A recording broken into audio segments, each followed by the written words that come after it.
18 Golden Age celebrities who ruined their careers, and no one saved them. They were gods and goddesses of the silver screen. Their faces loomed 50 feet tall. Their names blazed in neon above theater marquees from Times Square to Sunset Boulevard. In Hollywood's Golden Age, these luminaries didn't just make movies. They were living myths, crafting the American dream one frame at a time. But behind the Klieg lights and carefully orchestrated publicity photos lurked a darker truth. These gods could fall, and when they did, they fell alone. The studio system wasn't just a business model, it was a protection racket, revealed a former MGM publicist who witnessed several career implosions firsthand. As long as you made them money and played by their rules, they would hide your indiscretions, manufacture your image, and shield you from consequences. But the moment you became a liability instead of an asset, they didn't just fire you, they erased you. What's particularly chilling about these fallen stars isn't just how quickly their brilliant careers evaporated, it's how completely they were abandoned by the very system that had built them up. Studios that had once dispatched fixers at midnight to bribe police or silence witnesses suddenly couldn't return a phone call. Producers who had fawned over them at premieres crossed the street to avoid them. Hollywood has always operated on a simple principle, explained a film historian who has documented the industry's darkest chapters. Everyone loves a success story, but no one wants to be associated with failure. When these stars began to falter, through scandal, addiction, illness, or simply aging, the entire machinery that had sustained them didn't just withdraw support, it actively distanced itself, as if failure might be contagious. Consider the beloved leading lady who suffered a mental breakdown after years of studio-mandated diet pills and exhausting shooting schedules. When she needed help most desperately, the studio that had profited from her talent didn't send doctors. They sent lawyers with termination papers. Or the matinee idol who discovered that his sexuality would be tolerated only as long as he maintained a profitable facade of heterosexuality. When given the choice between authentic personal happiness and continued stardom, he chose truth and found himself not just unemployed, but unemployable overnight. What makes these stories particularly heartbreaking is the speed of the abandonment, noted a celebrity biographer who has interviewed numerous Golden Age survivors. One day, you couldn't get a table at Ciro's without these stars. The next day, maitre d's were pretending not to recognize them. Hollywood didn't just move on from its fallen idols, it actively erased them, as if their contributions had never existed at all. In the next few minutes, you'll discover the shocking stories of 18 legendary performers who watched their glittering careers disintegrate, sometimes through their own mistakes, sometimes through cruelty or circumstances beyond their control. What unites them all isn't just the dramatic arc of their falls, but the cold reality that awaited them at the bottom. Complete abandonment by an industry that had once worshipped them. But first, we need to understand how the biggest comedian in America, a man who commanded the modern equivalent of $14 million per film, became Hollywood's first sacrificial lamb, and why his destruction established a template that the industry would follow for decades to come. Haven't I been nice to you? Didn't you have a nice bed last night, and a good dinner, and plenty to drink? 1. Roscoe Fatty, Arbuckle, Hollywood's first major casualty. In September 1921, Roscoe Fatty Arbuckle stood at the pinnacle of comedy stardom. His $1 million contract with Paramount Pictures, over $14 million in today's money, made him one of the highest-paid entertainers in the world. His films consistently broke box office records. His gentle, surprisingly athletic comedy style had influenced everyone from Charlie Chaplin to Buster Keaton, both of whom considered him a mentor. What people forget about Arbuckle is that he wasn't just popular, he was revolutionary, explained a film historian specializing in silent comedy. Despite his size, he moved with extraordinary grace. He could do backflips, pratfalls, and subtle facial expressions that smaller performers couldn't match. Chaplin himself said that Arbuckle was the most physically gifted comedian he'd ever seen. On Labor Day weekend 1921,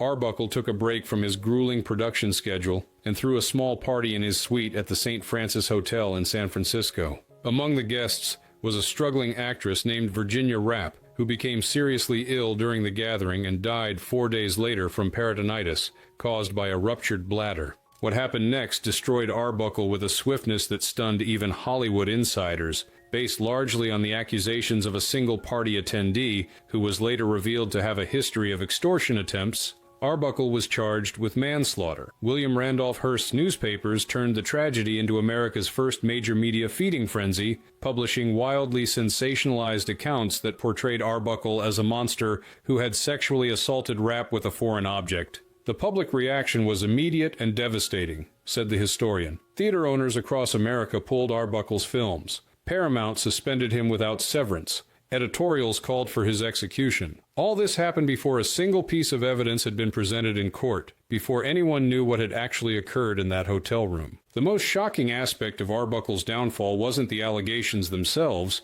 which later evidence would suggest were largely fabricated, but the speed with which the industry abandoned him. Colleagues who had profited from his talents for years suddenly claimed they barely knew him. The studio that had trumpeted his contract as a landmark achievement now couldn't distance itself quickly enough. Arbuckle went through 3 trials, noted a legal historian who has studied the case. The first 2 ended in hung juries. The third resulted in a complete acquittal and something more. The jury took the extraordinary step of issuing a formal written apology to Arbuckle, stating, "Acquittal is not enough for Roscoe Arbuckle. We feel that a great injustice has been done him. There was not the slightest proof adduced to connect him in any way with the commission of a crime." This unprecedented jury statement, essentially declaring Arbuckle a victim rather than a perpetrator, came too late. Will Hayes, the newly appointed film industry morality czar, had already banned Arbuckle from appearing in motion pictures. Though the ban was technically lifted after the acquittal, the damage was permanent. No studio would touch him. No producer would hire him. The public had moved on.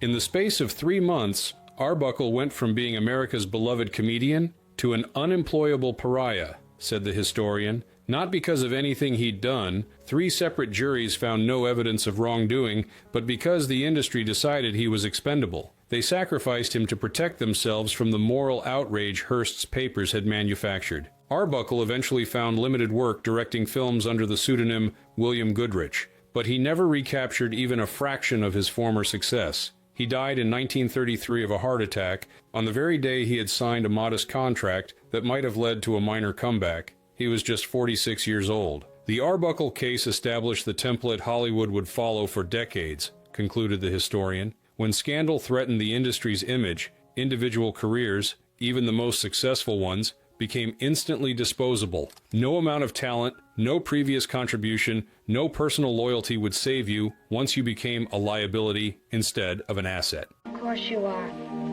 I'll help you pack them myself. You don't have to leave anything behind. Except your snow people, of course. 2. Judy Garland. The star. The studio system broke. If Hollywood has a tragic princess, it's Judy Garland. From her breakout role as Dorothy in The Wizard of Oz, to her unforgettable performances in films like Meet Me in St. Louis and A Star is Born, Garland possessed a combination of vocal power, emotional vulnerability, and screen presence that remains unmatched nearly a century later. What made Garland unique wasn't just her technical abilities, though those were extraordinary, explained a musical historian. It was her emotional transparency, the sense that when she sang, you were witnessing something authentic and deeply personal. She didn't perform songs. She lived them in a way that made audiences feel they were experiencing her innermost thoughts and feelings. This same emotional transparency made Garland particularly vulnerable to the brutalities of the studio system. Signed to MGM at age 13,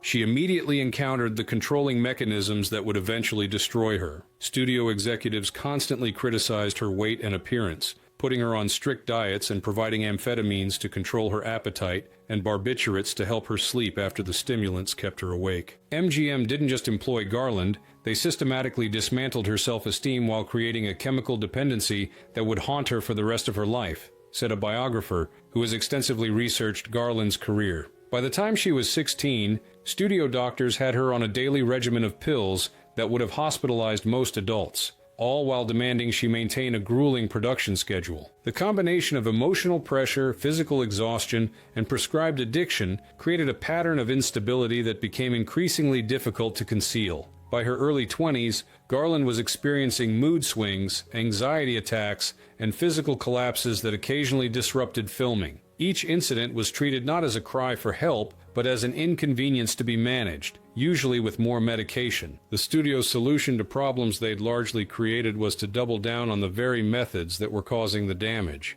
noted the historian. When Garland couldn't sleep because of the amphetamines they gave her for weight control, they prescribed stronger sleeping pills. When those led to grogginess on set, they prescribed more amphetamines. It was a pharmaceutical death spiral disguised as medical care. By 1950, after 15 years of this treatment, Garland's health had deteriorated to the point that she could no longer reliably function within MGM's demanding system. Following several incomplete film projects and hospitalizations, the studio made a cold business decision. Judy Garland, once their most reliable musical star, had become a liability rather than an asset. They terminated her contract. What's particularly cruel about MGM's abandonment of Garland is that they had created the very problems they were now using to justify cutting her loose, said the biographer. They had supplied the pills, pushed the punishing schedules, demanded the physical transformations that had broken her health. Then, when she could no longer meet their demands,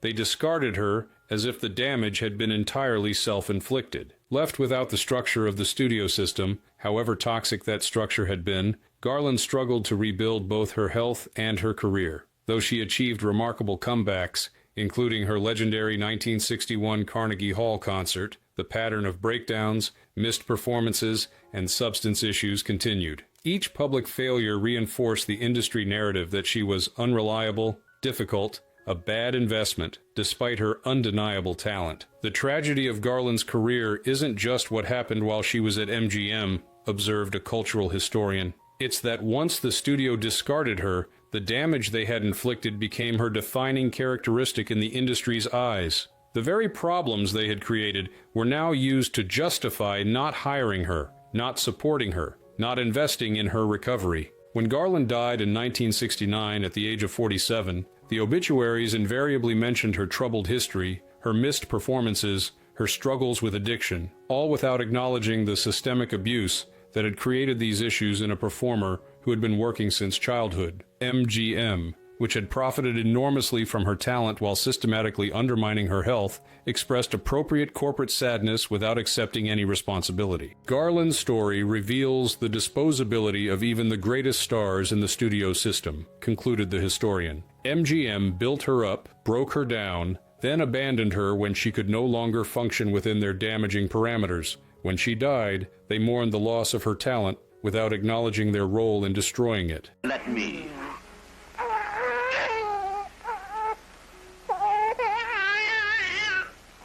Now he'll be asleep in a moment now. 3. John Gilbert, the voice that wasn't. In the final years of the silent era, no male star commanded greater audience adoration than John Gilbert. With his smoldering gaze, athletic physique, and passionate screen presence, the great lover had parlayed his extraordinary popularity into a contract with MGM paying him $250,000 per film, an astronomical sum in the mid-1920s. His on-screen chemistry with Greta Garbo created some of the most electrifying moments in silent cinema, cementing both their statuses as definitive romantic icons of the era. Gilbert wasn't just popular, he was the prototype of the modern male movie star, explained a film historian specializing in the transition from silent to sound cinema. His appeal rested on a particular kind of intense romantic masculinity that audiences, especially women, found irresistible. In many ways, he defined what a leading man could be. This carefully constructed image began to unravel with the arrival of sound technology in 1927. Like many silent stars, Gilbert faced the challenge of transitioning to talkies, films where audiences would finally hear the voices they had previously only imagined. For some performers, this transition proved impossible due to heavy accents, speech impediments, or voices that simply didn't match their established screen personas. Gilbert's situation, however, was more complex and ultimately more tragic. Contrary to popular mythology, his natural speaking voice was perfectly adequate, neither unusually high-pitched nor particularly distinctive in any negative way. What doomed Gilbert's transition to sound was not his voice itself, but a perfect storm of studio politics, personal vendettas, and one catastrophically ill-timed public appearance. Gilbert had committed what was, in the hierarchical studio system, an unforgivable sin, said the historian. He had personally offended Louis B. Mayer, MGM's powerful head. According to multiple accounts, Gilbert had physically confronted Mayer at a party after the executive made disparaging remarks about Greta Garbo, with whom Gilbert was romantically involved. Mayer allegedly vowed revenge, telling associates, "I'll destroy him." This personal animosity coincided with MGM's desire to renegotiate Gilbert's expensive contract as the industry navigated the costly transition to sound production. The result was a perfect alignment of corporate financial interest and executive personal vendetta. Both would be served by Gilbert's professional destruction. The mechanism of this destruction was Gilbert's first major sound film, His Glorious Night, 1929. While Gilbert's voice itself was unremarkable, the film's direction and dialogue were seemingly designed to make him appear ridiculous. He was instructed to repeatedly say, "I love you," to his leading lady in a mannered way that struck audiences as comical rather than romantic. Whether through deliberate sabotage or simple incompetence, the film transformed Gilbert from romantic ideal to unintentional parody. The damage from His Glorious Night might have been manageable with studio support, observed the historian. Other stars recovered from problematic early sound films when their studios invested in better material and more appropriate direction for subsequent projects. But MGM appeared to have no interest in salvaging Gilbert's career, quite the opposite. The fatal blow to Gilbert's already wounded career came at a major Hollywood event broadcast nationally on radio. Gilbert, reportedly devastated by both the reception to His Glorious Night and his deteriorating relationship with Garbo, appeared noticeably intoxicated. When called upon to speak, his slurred words seemed to confirm the growing narrative that he was unsuited to sound cinema. That radio appearance was the point of no return, said the media historian. Americans who hadn't even seen His Glorious Night heard Gilbert sounding nothing like the dashing hero they had imagined. The gap between his silent image and this audible reality was too great to bridge. Literally overnight, Gilbert went from romantic ideal to industry joke. MGM, rather than attempting to rehabilitate one of their most valuable stars, appeared to accelerate his downfall. They assigned him to increasingly inferior projects with limited promotion, seemingly content to let his career die a slow death rather than investing in its resurrection. His salary, once the studio's highest, became a financial liability as his box office appeal plummeted. By 1933, just 4 years after his first talkie, Gilbert was effectively finished in Hollywood. MGM eventually released him from his contract, and no other studio was willing to gamble on a star whose name had become synonymous with the failures of the silent-to-sound transition. The psychological impact was devastating. Gilbert, once the very definition of Hollywood success, sank into alcoholism and depression. On January 9, 1936, he suffered a fatal heart attack at the age of just 38. His death certificate listed myocarditis as the official cause, but those who knew him attributed his premature demise to a broken heart, a spirit crushed by an industry that had built him up only to systematically dismantle him when it became financially and personally expedient to do so. Gilbert's story illustrates the particular cruelty of fame in the studio era, concluded the historian. His actual voice was fine. What killed his career was the voice of rumor, the voice of industry politics, and the voice of a powerful executive's vendetta. MGM could have saved him with minimal effort, but they calculated that his destruction was more profitable than his salvation. It's a calculation that Hollywood would repeat countless times with other stars who became inconvenient. Newspaper people who go through the files so that they know their homework and know what questions to ask me, so they don't start to ask, where was I? 4. Ingrid Bergman, exiled for honesty. In 1950, Ingrid Bergman wasn't just a movie star, she was an ideal. With her luminous performances in films like Casablanca, Gaslight, and Notorious, the Swedish-born actress had come to embody a particular kind of feminine perfection, intelligent yet vulnerable, beautiful yet seemingly unaware of her beauty, passionate yet restrained. In an era when the Catholic Legion of Decency wielded enormous influence over Hollywood, Bergman was that rarest of creations, a star who appealed to both sophisticated critics and moral guardians. Bergman represented something unique in post-war America, explained a film historian specializing in women's roles in classic cinema. She projected an image of European sophistication combined with wholesome values. Americans emerging from the darkness of World War II embraced her as a symbol of both grace and moral clarity, qualities they desperately wanted to believe in after years of global conflict. This carefully cultivated image made her personal decisions all the more shocking to the American public. While filming Stromboli in Italy under the direction of neo-realist filmmaker Roberto Rossellini in 1949, Bergman, then married to neurosurgeon Petter Lindström, with whom she had a daughter, began an affair with the Italian director. By contemporary standards, this would hardly merit more than a few days of gossip column coverage, noted a media analyst. But in 1950, for a married woman, particularly one with Bergman's wholesome image, to publicly engage in an extramarital relationship was considered not just scandalous, but almost an act of moral terrorism against American values. The situation escalated dramatically when Bergman became pregnant with Rossellini's child, while still legally married to Lindström. Rather than hiding the pregnancy or concocting the kind of cover story that studios typically arranged for stars in similar situations, Bergman made the unprecedented decision to acknowledge the relationship publicly. She divorced Lindström and married Rossellini in May 1950, less than 3 weeks after her divorce was finalized. Her refusal to lie was what truly doomed her in America, said the historian. The studios had well-established protocols for handling stars' indiscretions, private arrangements, hushed-up procedures, carefully managed publicity that would minimize damage. Bergman rejected all of that. She insisted on living her truth openly, and Hollywood never forgave her for it. The public reaction was swift and merciless. Bergman was denounced from church pulpits across America. Theater owners refused to show her films. Fan magazines that had previously celebrated her as the epitome of class and dignity now portrayed her as a fallen woman who had betrayed her fans and her own daughter. Most extraordinary was the reaction from the United States government itself. On April 14, 1950, Senator Edwin C. Johnson of Colorado took to the Senate floor to denounce Bergman in terms usually reserved for enemies of the state. He called her a powerful influence for evil, and, in a phrase that would haunt Bergman for years, a horrible example of womanhood and a powerful influence for evil. For a sitting U.S. senator to use the formal apparatus of government to attack an individual actress for her personal life was unprecedented, remarked a political historian. Johnson even went so far as to propose a bill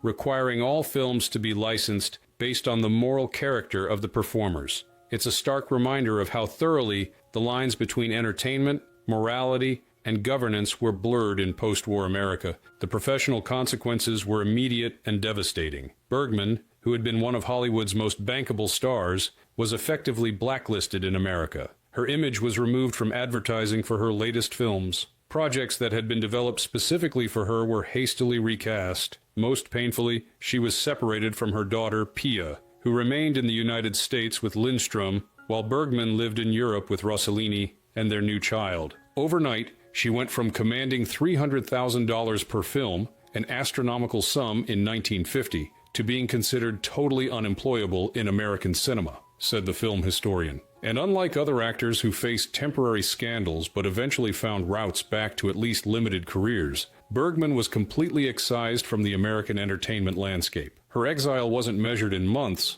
but in years. What makes Bergman's case particularly striking is that no one in Hollywood's power structure came to her defense. No studio executive spoke up for her artistic contributions. No director publicly questioned whether her personal life should impact her professional opportunities. The same industry that had profited enormously from her talent simply erased her, calculating that the cost of supporting her outweighed the potential benefit. Bergman remained in Europe, making films with Rossellini that, while artistically significant, reached only a fraction of her previous audience. She maintained her dignity throughout her exile, never publicly complaining about the treatment she received. Privately, however, friends reported that she was deeply wounded by the vehemence of America's rejection. The exile lasted 7 years, an eternity in the fast-moving world of cinema. Bergman's return to American audiences came only in 1956 with Anastasia, a performance so undeniable that even her harshest critics were forced to acknowledge her extraordinary talent.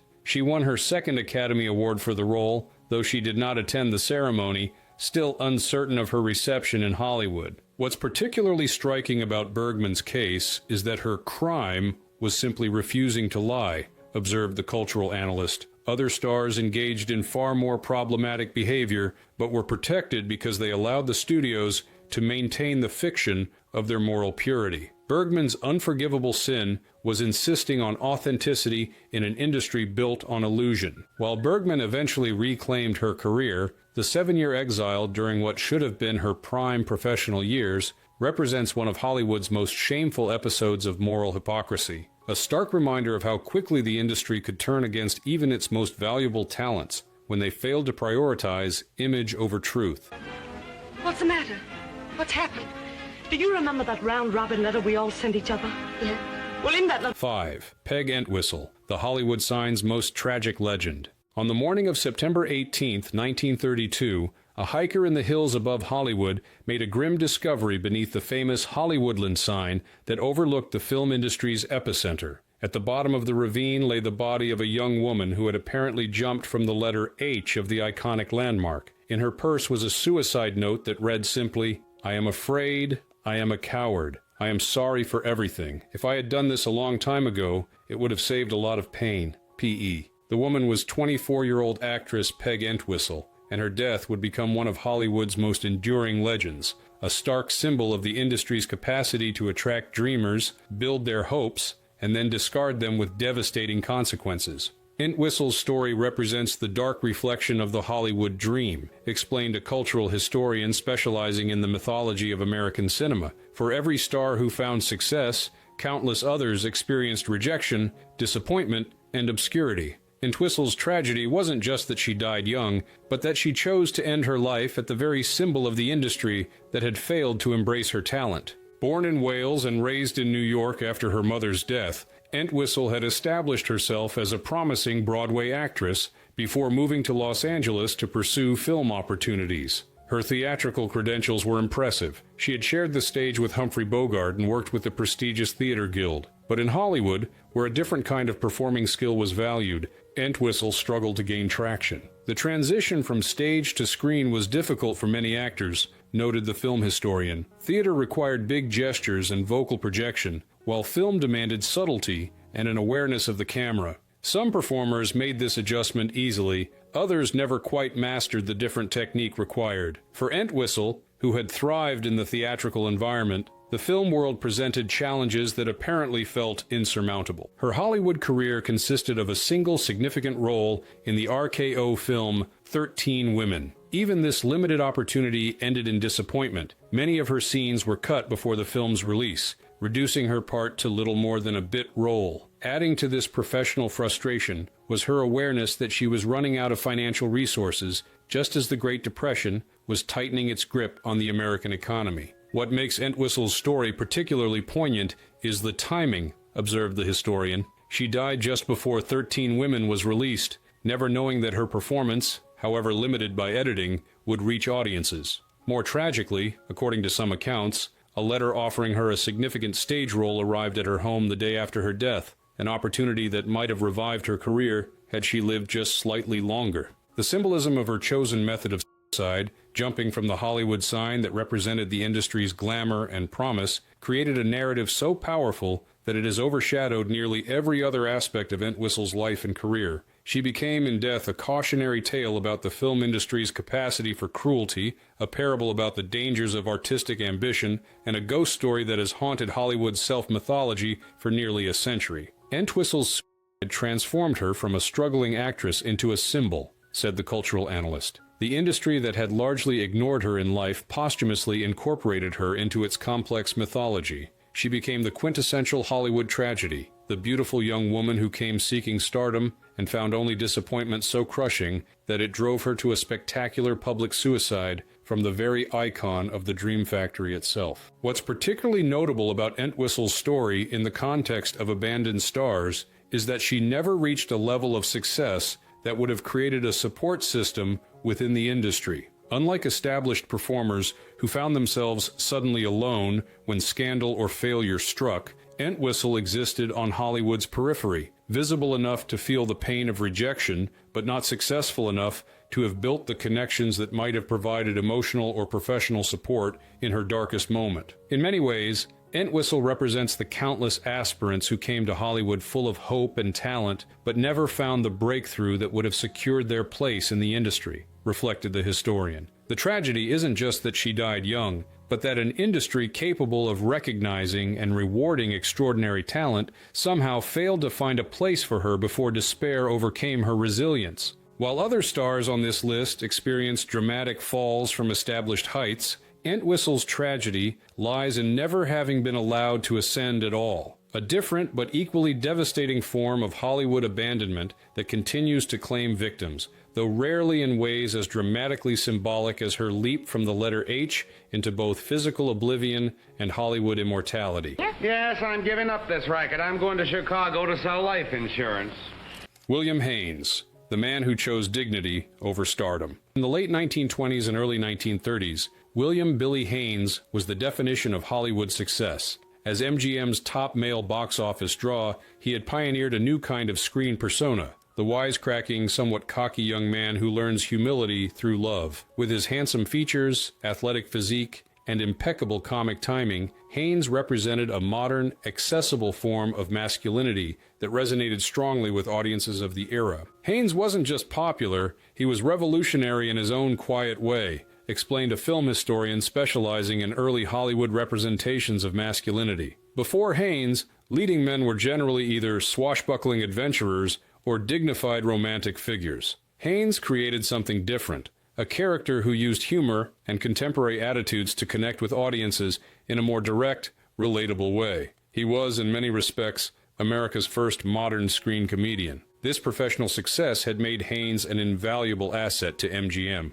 earning him both substantial financial compensation and a level of creative input unusual for actors of the period. His films consistently delivered strong returns with minimal drama during production, making him the kind of reliable star that studios particularly valued as the industry navigated the transition from silent films to talkies. Unlike many silent stars whose careers were destroyed by the advent of sound, Haynes had successfully made the transition, with his distinctive voice and verbal delivery enhancing rather than undermining his established screen persona. By 1933, he appeared to be one of Hollywood's most securely positioned male stars, someone whose career seemed destined to continue evolving and prospering for many years to come. What studio executives, fellow performers, and close friends knew, but the public generally did not, was that Haynes was gay and had been in a committed relationship with Jimmy Shields since 1926.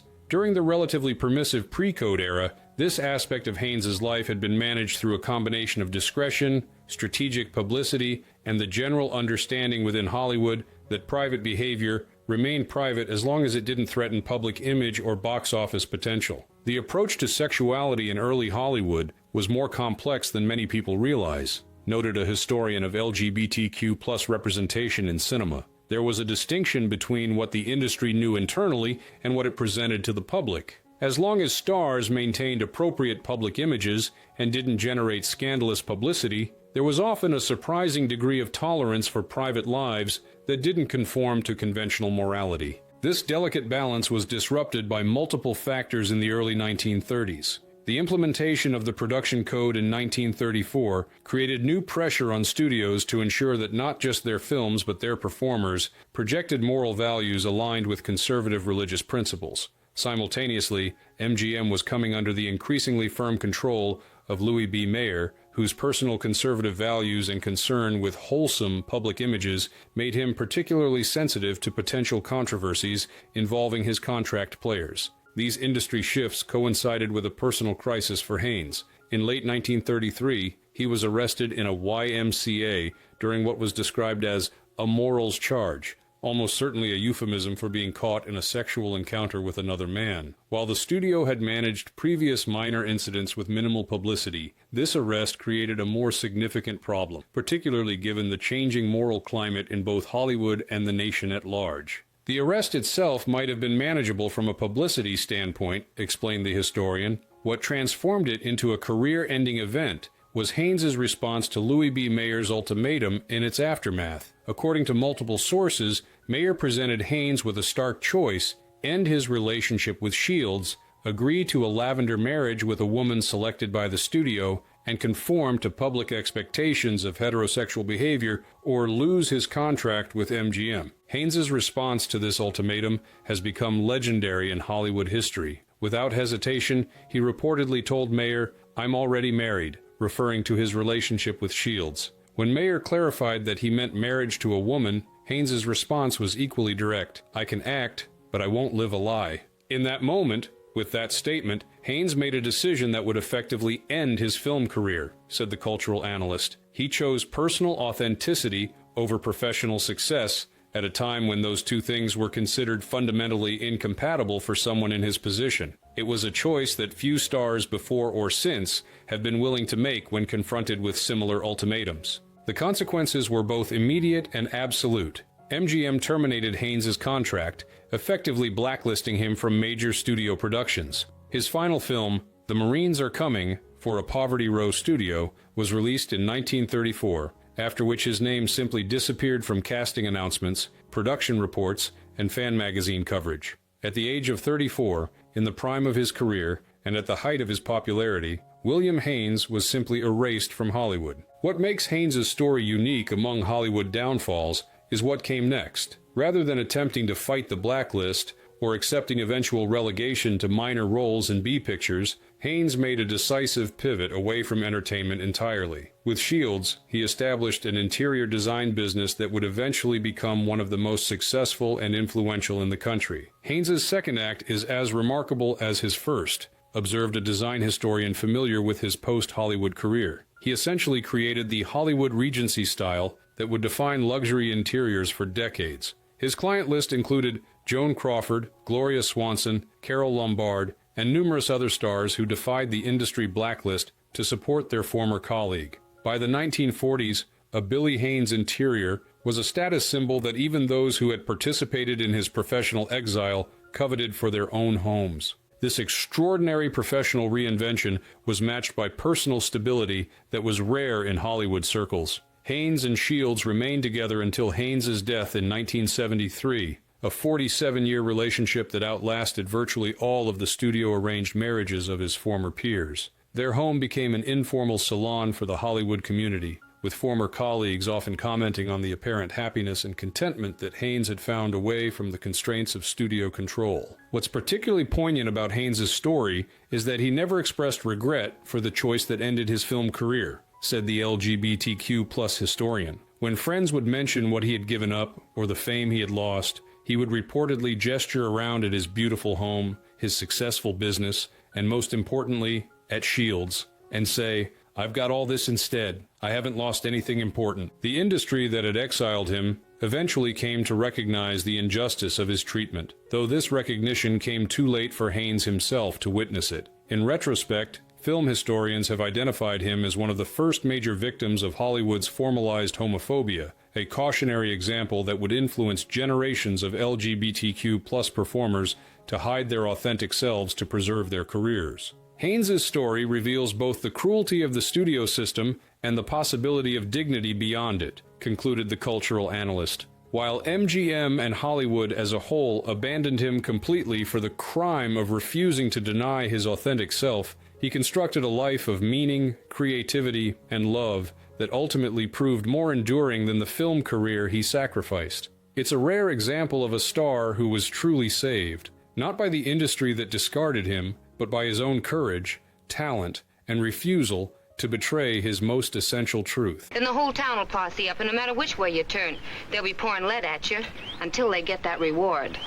7. Barbara Payton, from glamour to gutter. In 1950, Barbara Payton appeared to be Hollywood's next great sex symbol. With her platinum blonde hair, curvaceous figure, and smoldering screen presence, the 22-year-old Wisconsin native had rapidly ascended from bit parts to starring roles opposite legends like James Cagney in Kiss Tomorrow Goodbye. Studio executives spoke of her as a potential successor to Lana Turner, a glamorous blonde with enough acting ability to elevate her beyond mere decoration. Payton had that indefinable quality that separates stars from simply attractive performers, explained a film historian specializing in post-war Hollywood. The camera loved her, but more importantly, she projected a combination of sensuality and vulnerability that resonated with audiences. There was a rawness to her screen presence that felt authentic in an era when many actresses seemed overly polished and manufactured. This promising career trajectory began to derail almost immediately, not because of any failure of talent, but because of what the industry perceived as personal conduct unsuitable for a rising star. Peyton's romantic life became fodder for gossip columnists when she became involved in a very public love triangle with actors Francho Tone and Tom Neal, a situation that escalated into physical violence when Neal brutally beat Tone, leaving him hospitalized with severe injuries including a broken nose, concussion, and numerous facial fractures. The Tone-Neal-Peyton triangle created exactly the kind of publicity that studios dreaded, noted the historian. While audiences might enjoy reading about such scandals, the studios were hypersensitive to anything that contradicted the carefully constructed moral images they were trying to project, particularly after the implementation of the production code. The fact that Peyton was positioned as the cause of violence between two men made her particularly vulnerable to industry punishment. This punishment came swiftly as casting directors began to exclude Peyton from consideration for significant roles. Her contract with Warner Brothers was not renewed, and other major studios proved reluctant to sign an actress whose personal life had generated such negative publicity. By 1955, just 5 years after her breakthrough performance,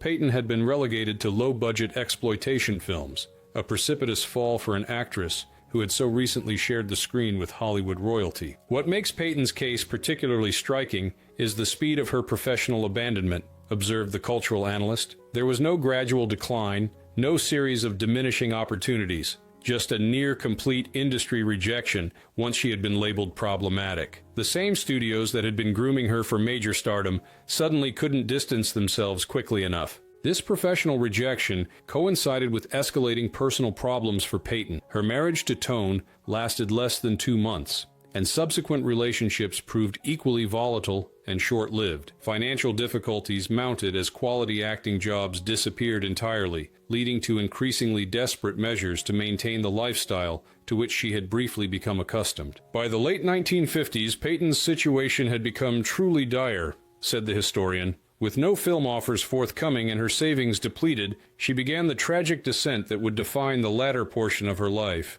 She turned to alcohol for solace, which further diminished her employability, creating a downward spiral that eventually led to prostitution, a fall from grace so complete that it's almost unparalleled in Hollywood history. The final decade of Peyton's life represents one of the most devastating examples of Hollywood abandonment in the industry's history. By the early 1960s, the woman who had once been featured on magazine covers and touted as the next great star was working as a streetwalker on Sunset Boulevard, sometimes just blocks from the theaters where her films had once played. Former colleagues and industry figures who encountered her during this period reportedly crossed the street to avoid the uncomfortable reminder of how completely the system had failed one of its own. What's particularly chilling about Peyton's story is how thoroughly the industry erased her, noted the cultural analyst. It wasn't just that she couldn't get work, it's that the entire apparatus of Hollywood pretended she had never existed at all. Former co-stars declined to acknowledge their previous work with her. Studios buried the films she had appeared in. It was a comprehensive exclusion designed to prevent her cautionary tale from tarnishing the industry's carefully maintained illusions.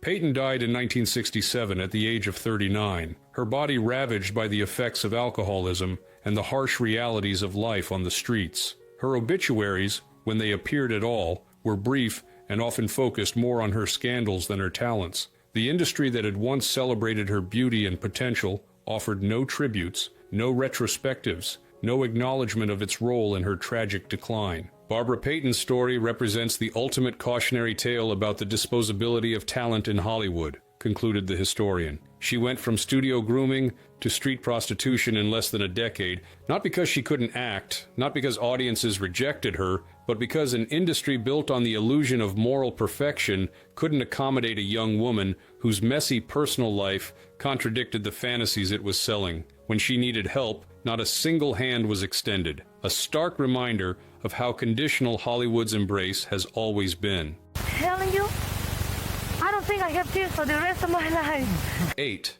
Lupe Velez, the Mexican Spitfire's final flame. In the 1930s and early 1940s, Lupe Velez brought a whirlwind of energy to Hollywood that was unlike anything audiences had seen before. Nicknamed the Mexican Spitfire, after her popular film series, Velez embodied a vibrant, uninhibited approach to both her career and her personal life that challenged the buttoned-up conventions of Depression-era America. Velez was revolutionary in many ways, explained a film historian specializing in Latin American contributions to early Hollywood. She refused to play stereotypical ethnic roles, insisting on being cast as a leading lady rather than a maid or exotic temptress. Her Mexican Spitfire character was fiery and impulsive, yes, but also smart, funny, and always the center of the story. In an era when Hispanic actors were largely relegated to background roles, Velez demanded and received top billing. I've never seen you so beautiful.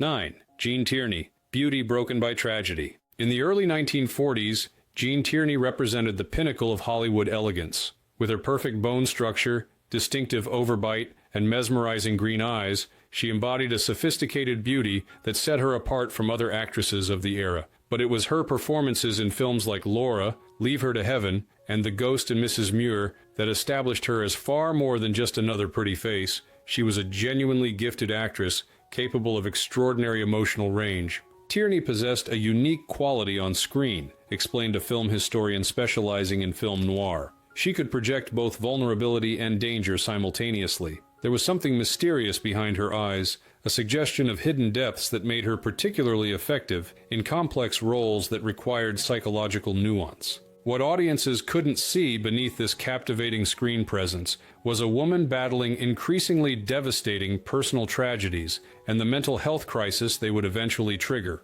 The first and perhaps most profound of these tragedies involved her daughter Daria, born in 1943. During Tierney's pregnancy, she had contracted rubella from a fan who, despite being under quarantine for the disease, had broken it to get an autograph from the star at a tennis match. The rubella infection had catastrophic consequences for Tierney's unborn child, said a medical historian familiar with the case. Daria was born severely disabled, deaf, partially blind, and with significant cognitive impairments. In an era before widespread understanding of congenital rubella syndrome, this outcome was particularly shocking and unexplained to the young mother. The impact of this tragedy on Tierney's emotional well-being was profound and long-lasting. Adding to this burden was her discovery, years later at a Hollywood party, that she had actually met the fan who had infected her. The woman approached Tierney and cheerfully recounted breaking quarantine to meet her, completely unaware of the devastating consequences her actions had caused. Learning the specific cause of her daughter's disabilities, and that it could have been prevented if not for a fan's thoughtless action, created a trauma from which Tierney never fully recovered, noted the cultural analyst. It was the beginning of a psychological unraveling that would eventually destroy her career and nearly claim her life. By the late 1940s, despite continued professional success, Tierney was experiencing increasingly severe symptoms of depression. Following a painful divorce from designer Oleg Cassini and ongoing stress related to her daughter's care,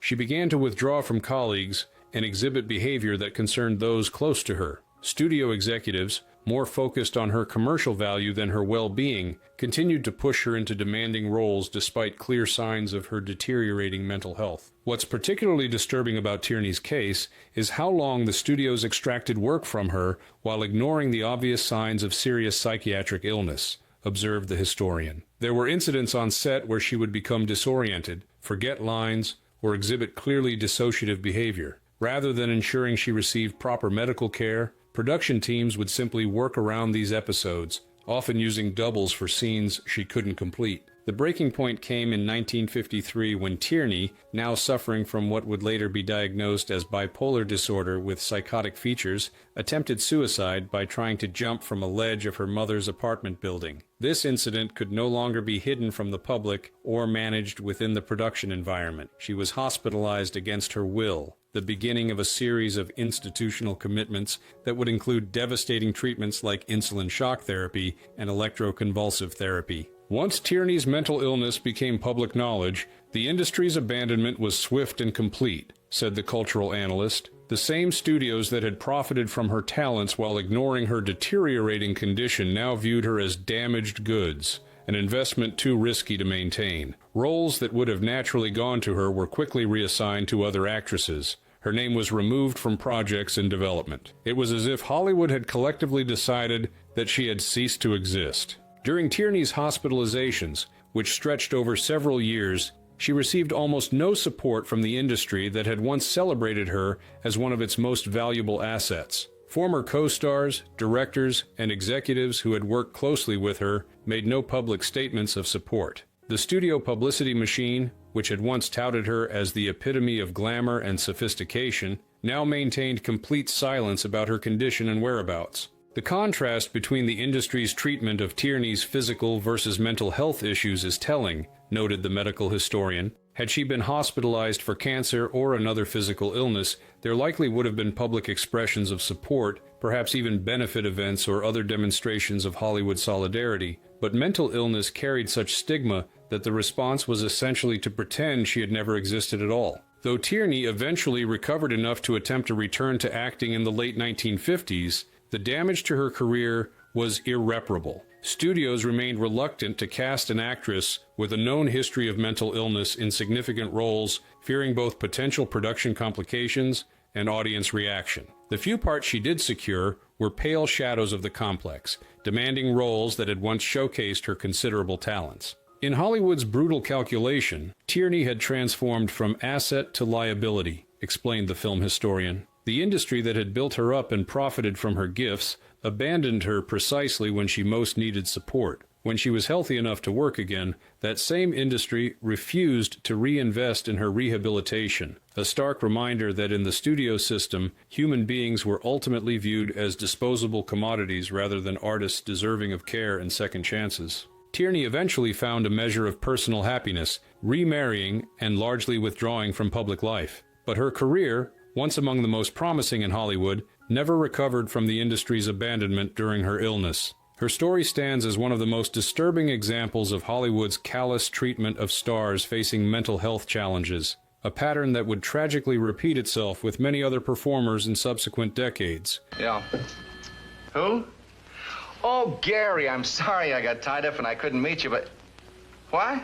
10. George Reeves, typecast to death. In the early 1950s, George Reeves became a cultural icon through his portrayal of Superman in the groundbreaking television series Adventures of Superman. For millions of American children gathered around newly purchased TV sets, Reeves wasn't just playing a superhero, he was Superman, a living embodiment of truth, justice, and the American way. The identification between Reeves and Superman was complete in a way that's difficult to imagine in our more media-savvy era, explained a television historian specializing in early broadcast culture. Children would literally bring injured birds to personal appearances, believing Reeves could save them with his superpowers. The line between actor and character was non-existent for much of his audience. This powerful identification created both opportunities and constraints for Reeves. While the role brought him greater fame than he had achieved in his earlier film career, which included a small but memorable part in Gone with the Wind, it also created significant typecasting issues. Studios hesitated to cast the man viewed by the public as the virtuous Superman in roles that might contradict this wholesome image. Reeves found himself in a peculiar prison of fame, noted a cultural historian who has studied the Superman phenomenon. He was recognized everywhere he went, adored by children nationwide, and yet increasingly unable to find work beyond the character that had made him famous. It was a particular kind of career trap that television was only beginning to create. The actor so thoroughly identified with a single role that no other opportunities remained available. By 1959, Reeves had completed filming on the 7th season of Adventures of Superman and was contemplating his future. Though he had occasionally expressed frustration with the limitations of the role, he had recently become engaged to socialite Leonore Lemon and was making plans for their life together. He had also been discussing directing opportunities and had scheduled meetings about potential new projects.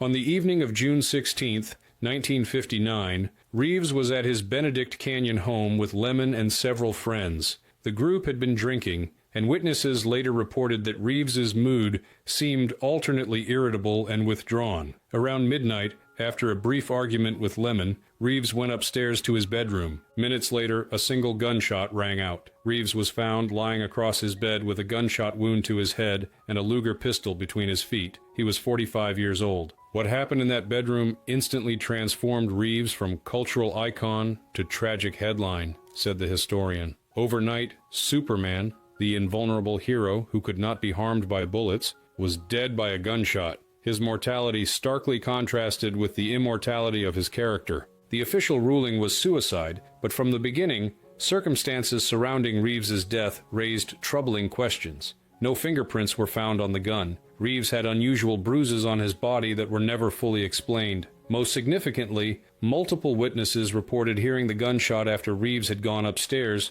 followed by the sound of his bedroom door opening and closing, and then a second pause before someone called out that there was a shooting. These inconsistencies fed speculation that has never fully subsided, noted a crime historian who has studied the case. Was it actually murder disguised as suicide? Was it an accident during a drunken game gone wrong? Or was it, as officially ruled, a deliberate act by a man increasingly trapped by a role he couldn't escape? Adding further complexity to the case were Reeves's connections to Eddie Mannix, a powerful MGM executive known for his mob ties and reputation as a fixer for studio problems. Reeves had been involved in a long-term relationship with Mannix's wife, Toni, who had bought Reeves the very house in which he died and who was reportedly devastated by his engagement to Lemon. The Mannix connection introduced a layer of Hollywood power politics that has fueled conspiracy theories for decades, explained the television historian. Eddie Mannix had both the connections and the motivation to arrange a murder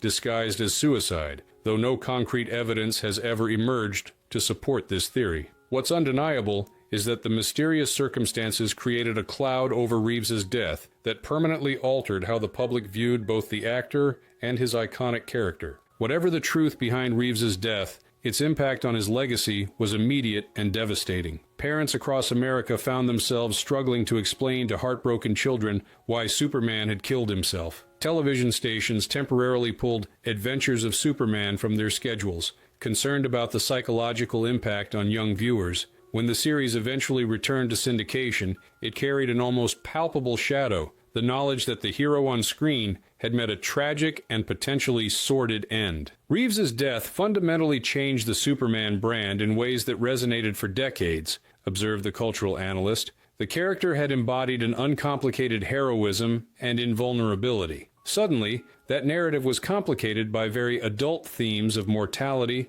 potential scandal, and the gap between public image and private reality. It was a loss of innocence not just for the character, but for an entire generation of viewers.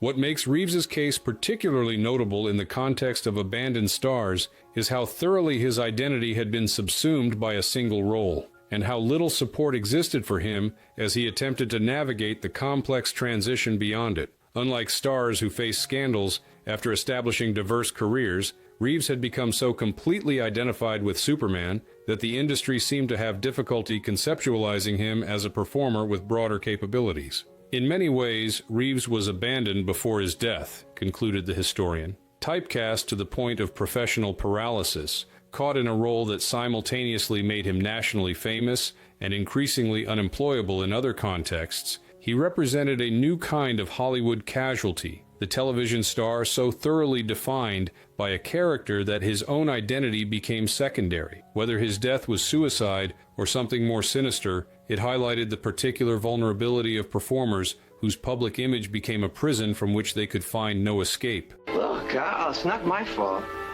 Besides, one day more is not going to make any difference. 11. Montgomery Clift, the beautiful face shattered. In the early 1950s, Montgomery Clift represented a new kind of male star in Hollywood, sensitive, introspective, and bringing an emotional vulnerability to his performances that contrasted sharply with the stoic masculinity that had dominated cinema in previous decades. Along with Marlon Brando and James Dean, Clift embodied a more complex vision of American manhood, one that allowed for inner conflict and psychological depth. Clift was revolutionary, explained a film historian specializing in changing presentations of masculinity in cinema. Before Clift, leading men generally projected a kind of untroubled confidence and conventional attractiveness. Clift brought something different, a palpable inner life, a sense that beneath his extraordinary physical beauty lay genuine complexity and even torment. Audiences, particularly women, found this combination irresistible. This magnetic screen presence had made Clift one of Hollywood's most respected actors by 1956.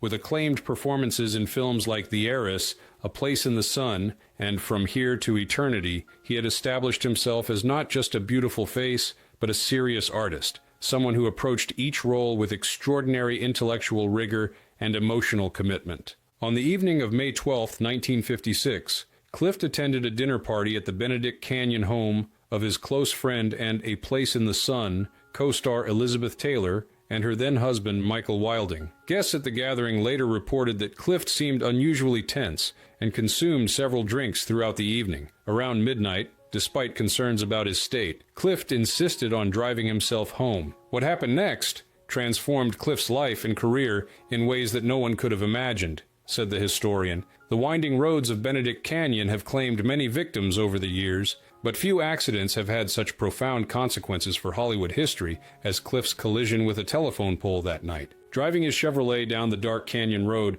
Clift lost control of his vehicle and crashed violently into a telephone pole. The impact was devastating, leaving him with a broken nose, a broken jaw, a fractured sinus, and severe facial lacerations that would require extensive reconstructive surgery. Had it not been for the quick thinking of Elizabeth Taylor, who rushed to the scene after hearing the crash and reportedly pulled broken teeth from Clift's throat to prevent him from choking, he might not have survived at all. The physical trauma was only the beginning, noted a medical historian who has studied famous Hollywood injuries. Clift underwent multiple surgeries in the aftermath of the accident, including extensive work to reconstruct his shattered face. But the Montgomery Clift who eventually emerged from this medical ordeal was visibly, unmistakably different from the man who had been considered one of Hollywood's most beautiful actors. The changes to Clift's appearance were profound. His face, once perfectly symmetrical, now showed noticeable distortion. His famously expressive features seemed partially frozen,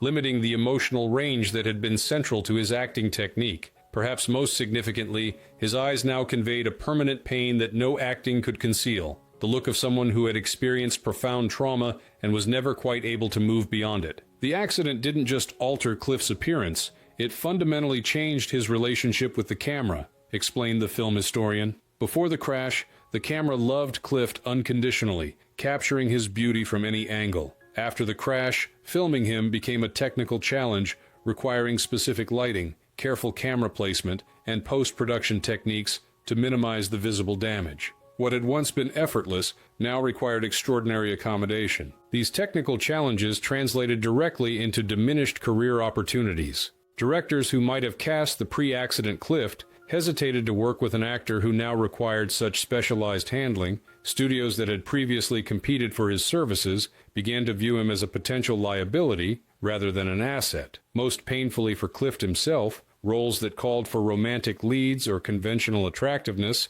once his stock in trade, largely disappeared from his options. The industry's reaction was swift and merciless, said the cultural analyst. While publicly expressing sympathy for Clift's situation, Hollywood quietly began to reduce his opportunities and adjust expectations for his career. What makes this particularly cruel is that Clift's talent hadn't diminished at all, only his marketability as a conventional leading man. But in an industry built on image, that distinction made little practical difference. The psychological impact of this professional relegation was devastating for Clift. Already struggling with internal conflicts about his sexuality and his place in Hollywood's star system, he now faced a stark daily reminder of how precarious fame could be, how quickly adoration could turn to pity, or worse, indifference. His response to this trauma increasingly took the form of self-medication with alcohol and prescription drugs, creating a downward spiral that further limited his professional options. What's particularly poignant about Clift's situation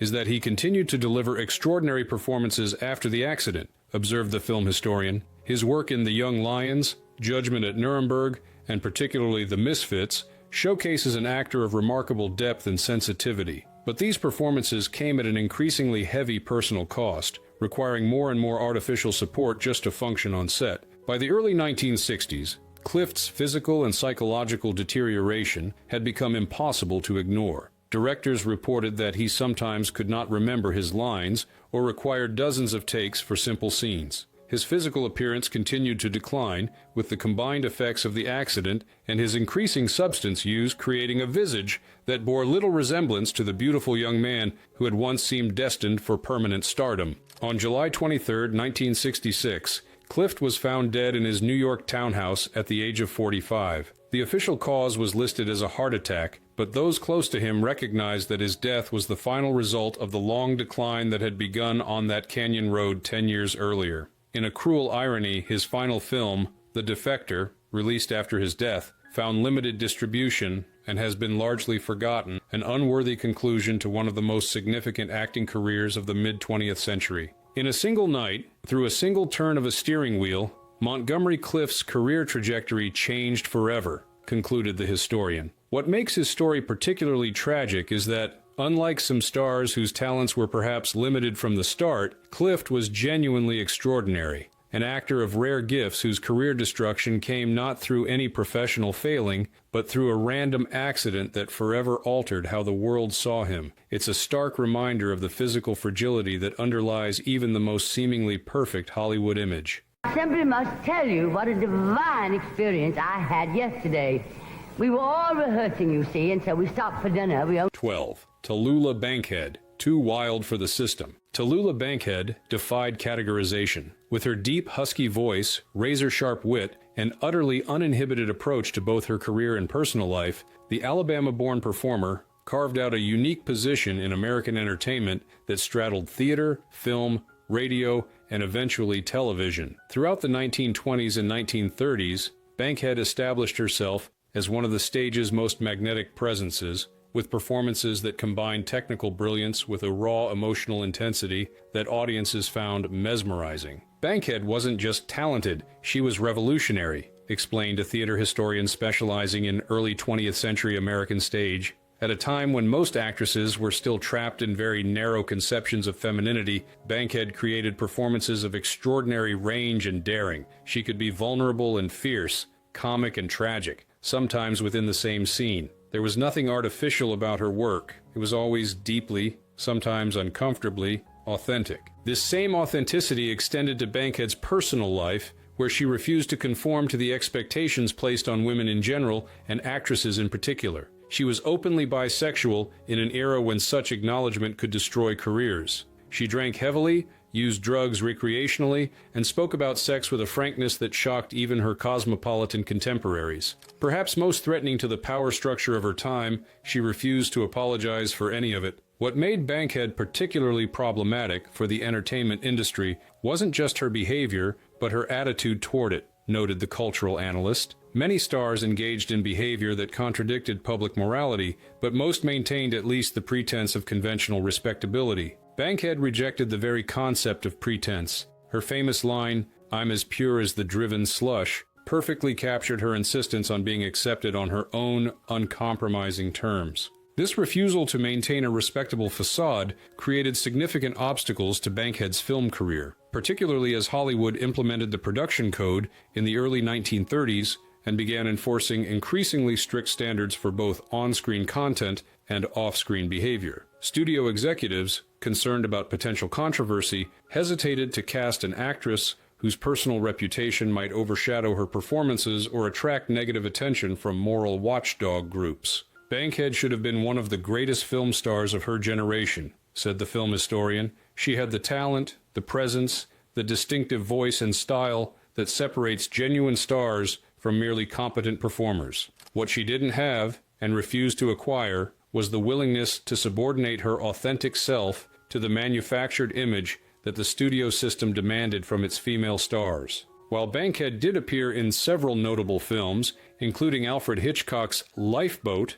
1944, for which she received critical acclaim, her film career never approached the prominence or consistency of her stage work. As her reputation for unpredictable behavior and uninhibited sexuality grew, film opportunities diminished, a clear message from the industry that her talents, however exceptional, could not compensate for what executives perceived as her liability as a public figure. The industry's abandonment of Bankhead was gradual rather than sudden, observed the historian. It took the form not of an explicit blacklist, but of a quiet drift away, fewer offers, smaller roles, less prestigious projects. By the 1950s, she had essentially been marginalized in film, despite being widely acknowledged as one of the most gifted actresses of her generation. This professional marginalization coincided with personal challenges that further limited Bankhead's opportunities. Years of heavy drinking and drug use had taken a toll on both her health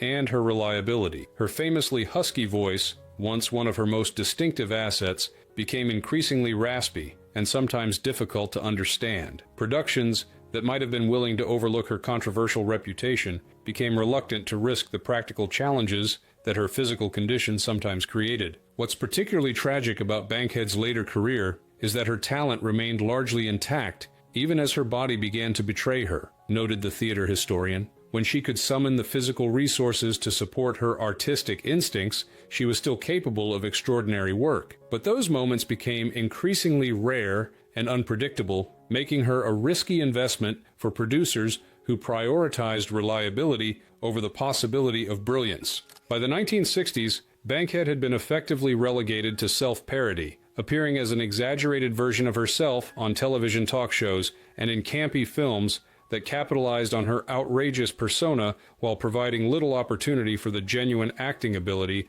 that had once defined her career. The industry that had never fully embraced her now invited her to participate only as a caricature, the outrageous, hard-living legend whose antics could provide reliable shock value for audiences. In her final years, Bankhead became trapped in a cruel paradox, explained the cultural analyst. The very qualities that had made her too unconventional for Hollywood's conventional star system, her outrageousness, her refusal to conform, her insistence on living and speaking her truth, now became the only aspects of her identity that the industry was interested in marketing. The brilliant actress was subsumed by the scandalous personality, reducing a multidimensional artist to a one-dimensional character. When Bankhead died in 1968 at the age of 66, her obituaries focused more on her outrageous quotes and notorious behavior than on her considerable artistic achievements. The entertainment industry that had never fully accepted her in life now embraced her posthumously as a colorful character, a convenient simplification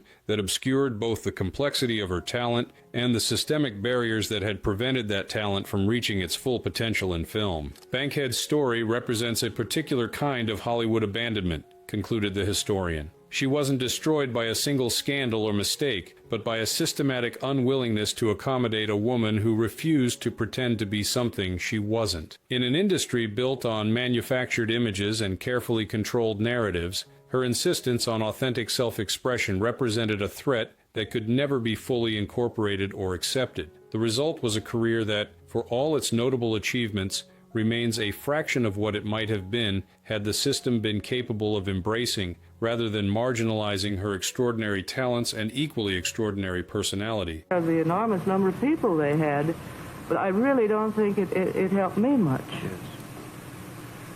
Now, 13. Frances Farmer, institutionalized and erased. Few Hollywood stories are as disturbing as that of Frances Farmer, a strikingly beautiful and fiercely intelligent actress who first gained attention with her performance in Come and Get It, 1936. Farmer represented something new and challenging in Hollywood, an actress who approached her craft with serious intellectual commitment rather than merely as a vehicle for glamour or conventional emotion. Farmer wasn't just talented, she was dangerous, explained a film historian specializing in women's roles in classic cinema. She refused to view acting as simply a matter of looking pretty and reciting lines. She studied with the group theater, embraced Stanislavski's method approach to performance, and insisted on bringing psychological depth to roles that studios often preferred to keep superficial. This combination of beauty and intellectual seriousness made her a potential revolutionary force in an industry that preferred its actresses compliant and uncomplicated. This professional independence was matched by a personal independence equally unusual for actresses of her era. Farmer was outspoken about political and social issues,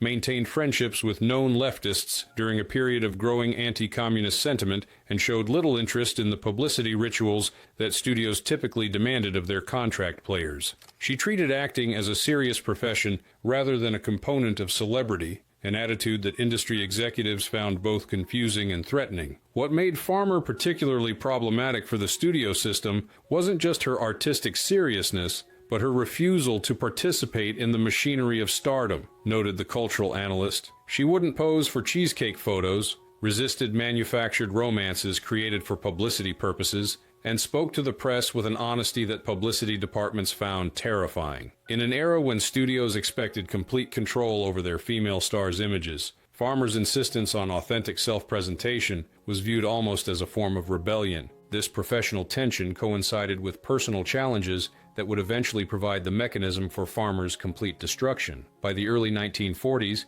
she was experiencing increasing conflicts with directors, producers, and studio executives who found her unwillingness to compromise artistically or personally frustrating. These professional conflicts, combined with the collapse of her marriage and financial pressures, contributed to a period of significant emotional stress that occasionally manifested in erratic behavior. The breaking point came in 1942 when Farmer was arrested twice within a matter of weeks, said the historian. The first incident involved a traffic violation. The second, more serious charge stemmed from an altercation during which she allegedly struck a makeup artist on a studio lot. While these incidents might have been managed with minimal publicity for a more compliant star, the studio machine that had found Farmer difficult now appeared to use these events as an opportunity to discipline her more dramatically. What followed was one of Hollywood's most disturbing examples of systemic abuse of power. Rather than providing support for an obviously struggling young woman, the industry apparatus, in cooperation with Farmer's mother and the legal system,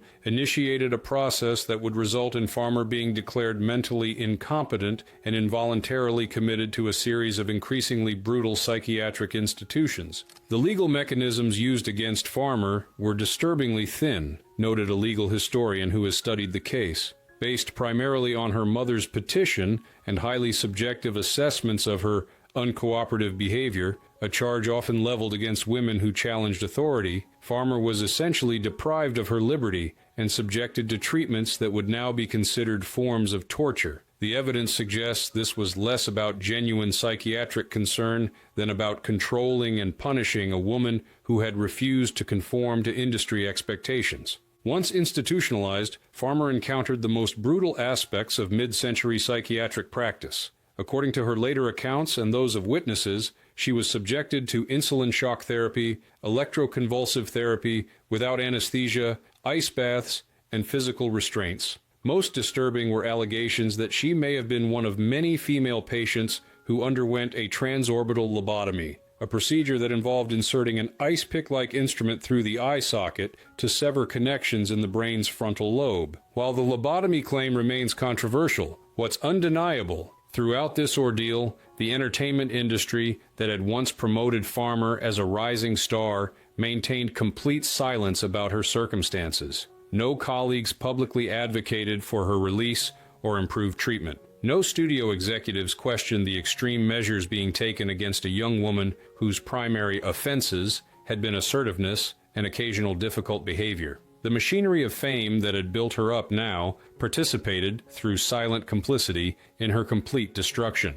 What's particularly chilling about Farmer's case is the totality of her abandonment, observed the cultural analyst. Once she was labeled mentally ill, a designation that the evidence suggests was applied more for behavioral non-compliance than for genuine psychiatric disorder, she essentially ceased to exist for the industry that had previously benefited from her talents. There were no benefit performances, no campaigns for her release, not even basic human concern for her welfare. It was as if Hollywood had collectively decided that she had never existed at all. When Farmer was finally released after years of institutionalization, she found that not only had her career been destroyed, but even the memory of her contributions had been largely erased from public consciousness. The promising young actress who had once been mentioned alongside Katharine Hepburn and Bette Davis as representing the future of serious female performance in Hollywood had been reduced to a cautionary tale, a whispered warning about the consequences of challenging the system's control. Farmer's fate represents perhaps the most extreme example of what could happen to stars who refuse to comply with industry demands, concluded the historian. She wasn't just professionally destroyed, she was physically and psychologically dismantled through institutional mechanisms that operated with the tacit approval of the entertainment industry. Her story isn't just about career abandonment, but about a system willing to participate in the actual destruction of a human being who had dared to assert independence within its carefully controlled boundaries. This forest is wide. It can shelter and clothe and feed a band of good determined men, good swordsmen, good archers, good fighters.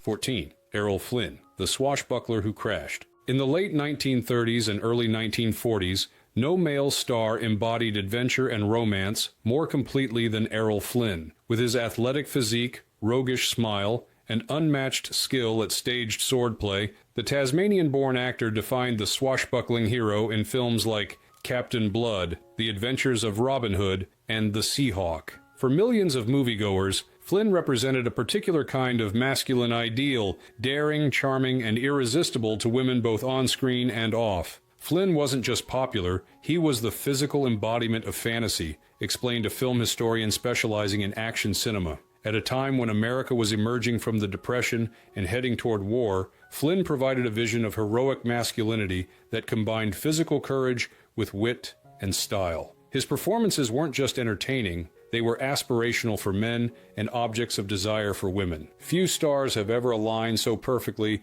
with the cultural moment and the requirements of their genre. This carefully constructed image of dashing heroism was complicated by Flynn's off-screen behavior, which increasingly diverged from his on-screen persona in problematic ways. While audiences embraced the slightly dangerous quality he brought to his characters, the real Flynn was moving into territory that even Hollywood's powerful publicity machine struggled to manage or conceal. Flynn's private life had always involved a certain amount of carousing, noted the cultural analyst. Early in his career, this was relatively easily managed and even incorporated into his raffish public image. In like Flynn became a popular expression for seduction, acknowledging and essentially celebrating his reputation as a womanizer. But as the 1940s progressed, his behavior became increasingly difficult to frame as charming roguishness rather than genuinely concerning conduct. The most serious challenge to Flynn's career came in 1942 when he was charged with the statutory assault of two teenage girls,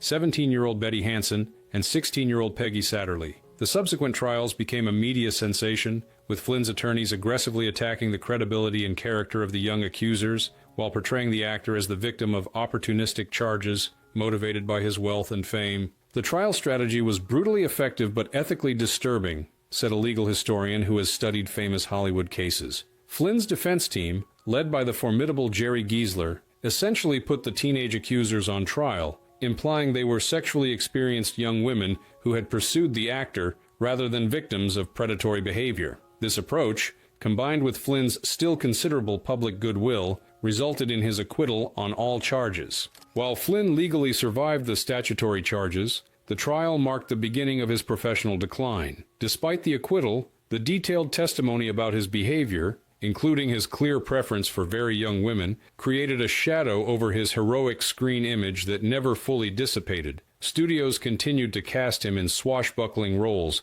but audience enthusiasm began to wane as the gap between the noble characters he portrayed and his increasingly troubled public image became harder to ignore. The studio initially stood by Flynn during the trial because he represented a significant financial investment, explained the film historian, but their support was purely pragmatic rather than personal. As his box office appeal diminished and his personal problems escalated, that support evaporated with remarkable speed. By the late 1940s, the same publicity machine that had once worked tirelessly to protect him was essentially allowing his public destruction to unfold without intervention. This professional abandonment coincided with Flynn's accelerating personal decline. Years of extraordinary alcohol consumption had begun to take a visible toll on his once perfect physique. He developed chronic health problems, including recurrent malaria and tuberculosis. His legendary good looks faded prematurely, making him increasingly difficult to cast in the action hero roles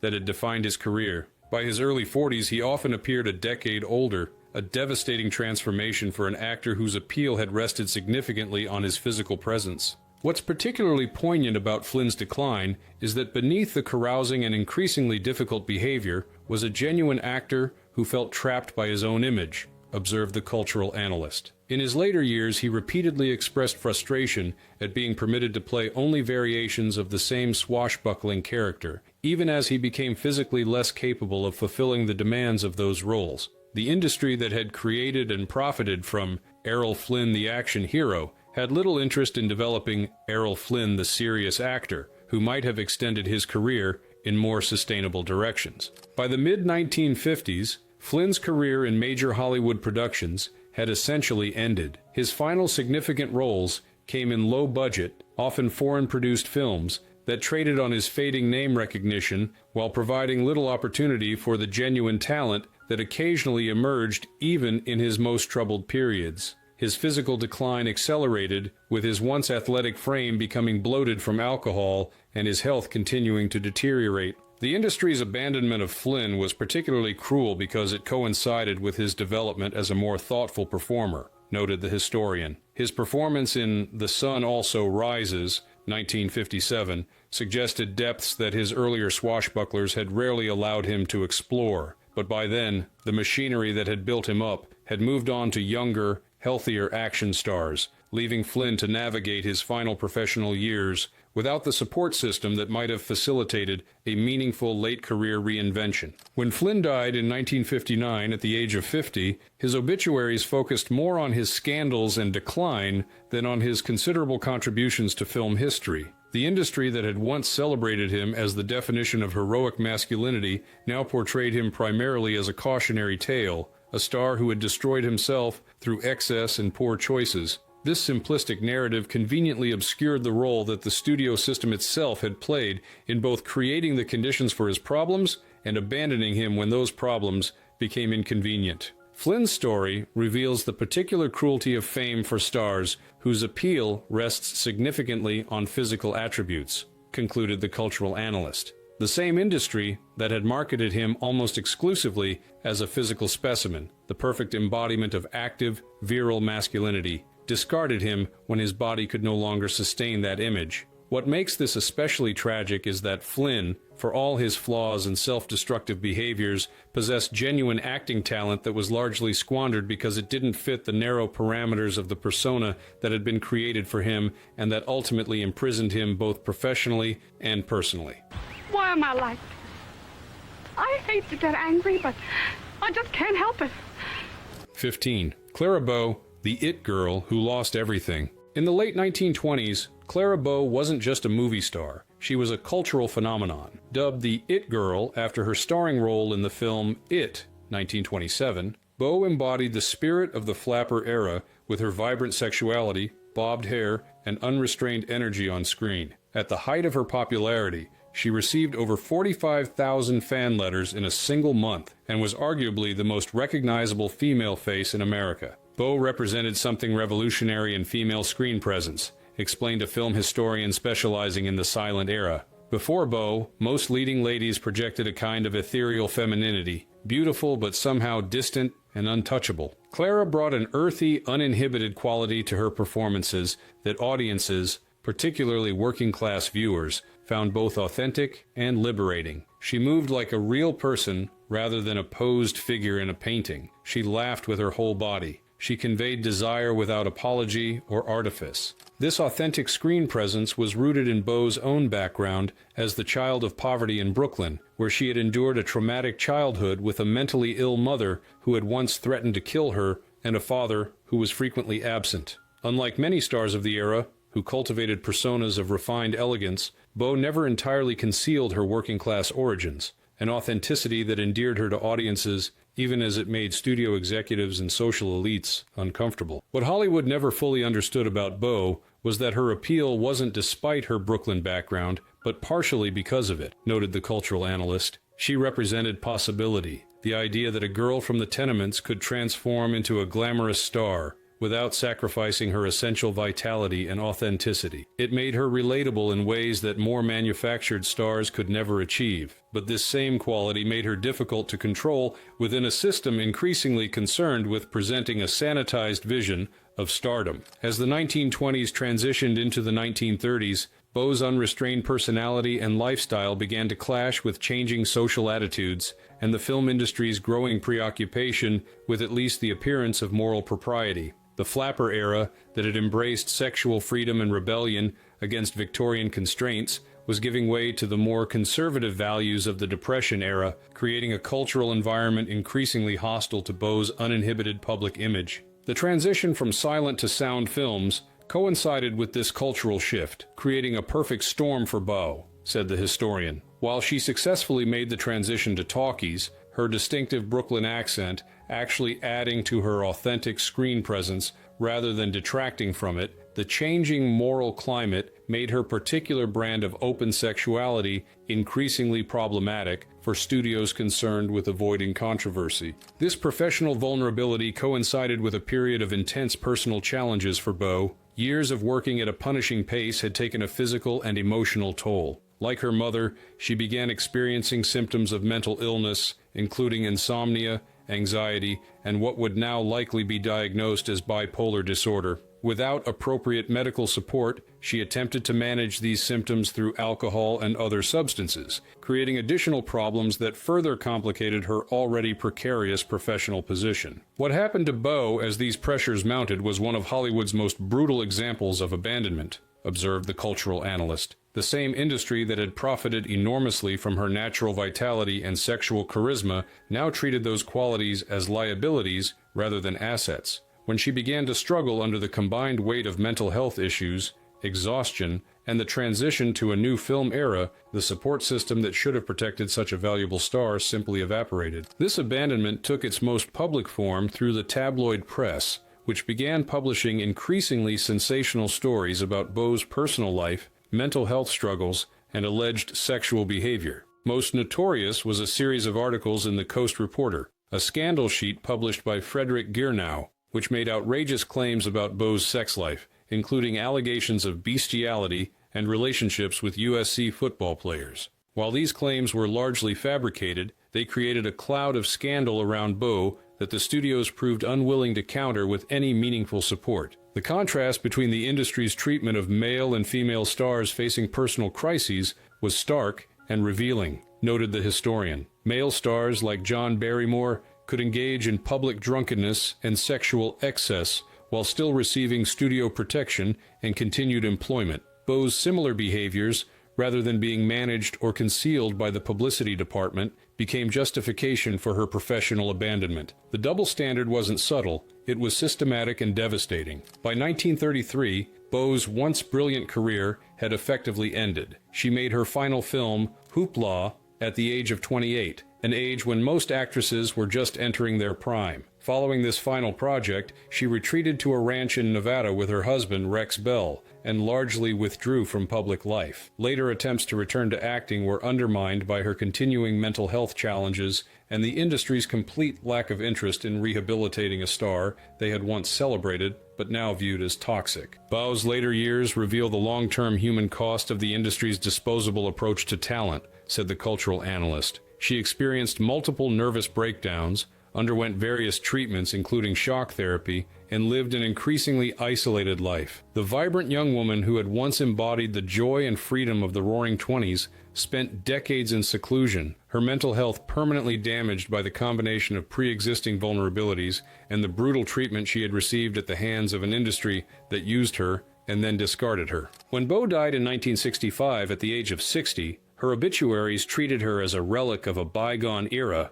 rather than acknowledging her groundbreaking contributions to film acting and female representation on screen. The industry that had abandoned her in life showed little more interest in her in death, allowing her significant legacy to fade from public consciousness for decades before film historians began the important work of reclaiming her place as one of silent cinema's most influential performers. Clara Bow's story represents the particularly harsh fate that often awaited female stars who defied conventional expectations of femininity, concluded the historian. She wasn't just professionally abandoned, she was systematically destroyed by an industry that had profited from her natural exuberance and sexuality, but proved unwilling to protect her when those same qualities became liabilities rather than assets. Her tragedy wasn't just that her career ended prematurely, but that the authenticity that had made her so valuable became the justification for her complete disposability once cultural attitudes shifted. Darling, promise me something. Anything. Don't ever leave me. No, of course not. 16. Hedy Lamarr, the mind behind the beauty. When Hedy Lamarr arrived in Hollywood in 1938, she was instantly proclaimed the most beautiful woman in the world. The Austrian-born actress, who had already caused an international sensation with her controversial nude scene in the Czech film Ecstasy, 1933, possessed a classical beauty so striking that it seemed almost unreal. Perfect symmetrical features, luminous skin, and expressive eyes that the camera adored from any angle. Lamarr wasn't just beautiful, She was almost otherworldly in her physical perfection, explained a film historian specializing in European emigrants in Hollywood. From a purely visual perspective, she represented a kind of feminine ideal that transcended cultural boundaries. Studio executives who first encountered her reportedly fell silent in her presence, struck by a beauty that seemed almost impossible in its flawlessness. This extraordinary physical appearance proved both blessing and curse for Lamar. While it secured her immediate entry into Hollywood's star system, it also created a narrow professional identity that proved difficult to transcend. Studio publicity departments, particularly at MGM, where she was initially under contract, positioned her almost exclusively as a visual object, an exotic beauty to be gazed upon, rather than an actress with genuine talent and intelligence to be developed. What the studios never fully grasped about Lamar was that beneath the perfect exterior was one of the most remarkable minds in Hollywood, noted the cultural analyst. She wasn't just beautiful. She was brilliant in ways that the industry had no framework for recognizing or utilizing. The same woman being marketed solely for her appearance was a self-taught inventor and mathematician with extraordinary technical creativity that would eventually contribute significantly to modern telecommunications technology. This cognitive dissonance between Lamar's public image and her actual capabilities created a professional prison from which she struggled constantly to escape. While cast in films like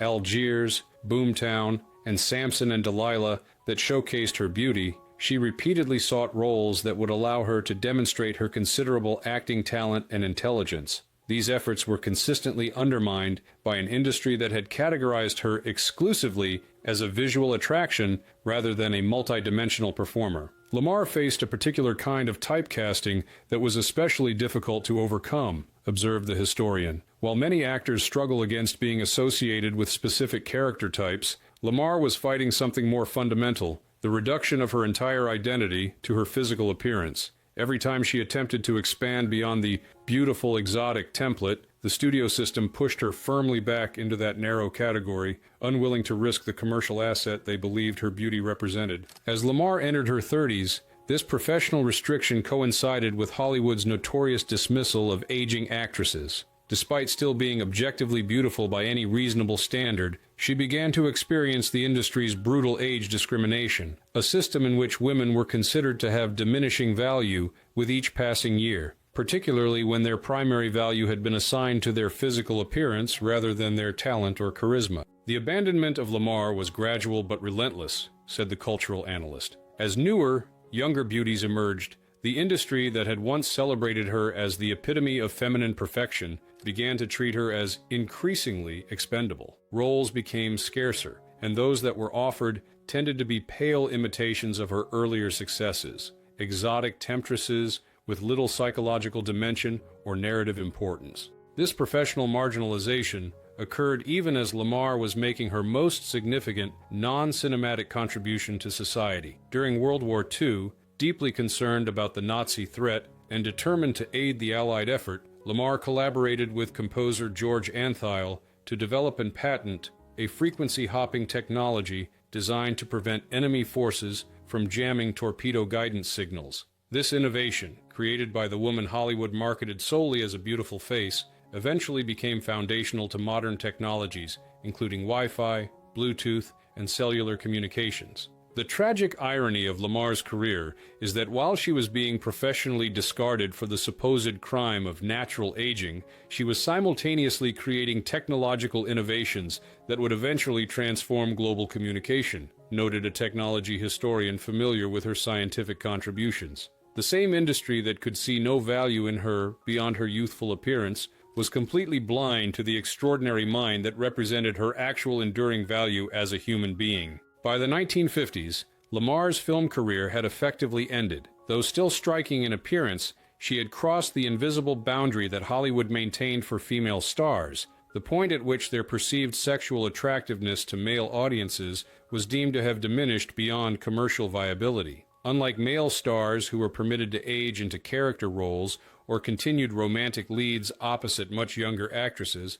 Lamar found herself essentially expelled from the industry that had once celebrated her as its most perfect female specimen. What followed was a period of increasing isolation and difficulty, said the film historian. Having been valued almost exclusively for her appearance rather than her considerable intellectual gifts, Lamar struggled to find meaningful work or recognition once that appearance was deemed slightly less than perfect by Hollywood's impossible standards. The psychological impact of this rejection on someone with so much more to offer was predictably devastating. In her later years, Lamar's life took increasingly troubling turns. Financial difficulties, failed marriages, and legal problems created headlines that focused on her as a fallen star rather than the multifaceted human being she actually was. Perhaps most painfully, her significant scientific contributions remained largely unrecognized during her lifetime, with her frequency-hopping patent having expired before the technology achieved its most widespread applications.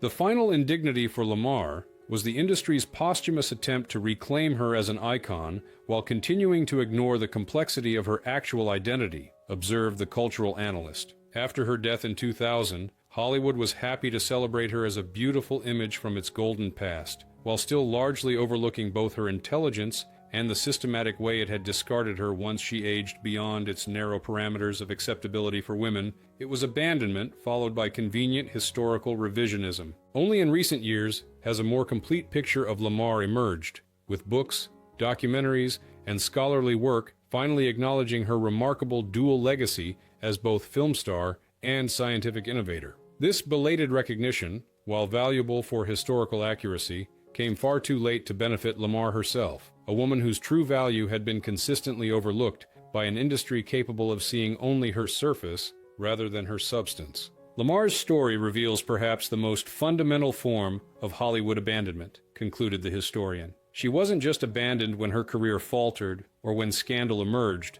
She was abandoned in a more profound sense by an industry that refused to recognize or utilize her complete humanity. By reducing her solely to her appearance, Hollywood not only limited her career, but participated in the tragic waste of extraordinary talents that extended far beyond the camera's frame. It's a form of abandonment that continues to affect women in the entertainment industry to this day.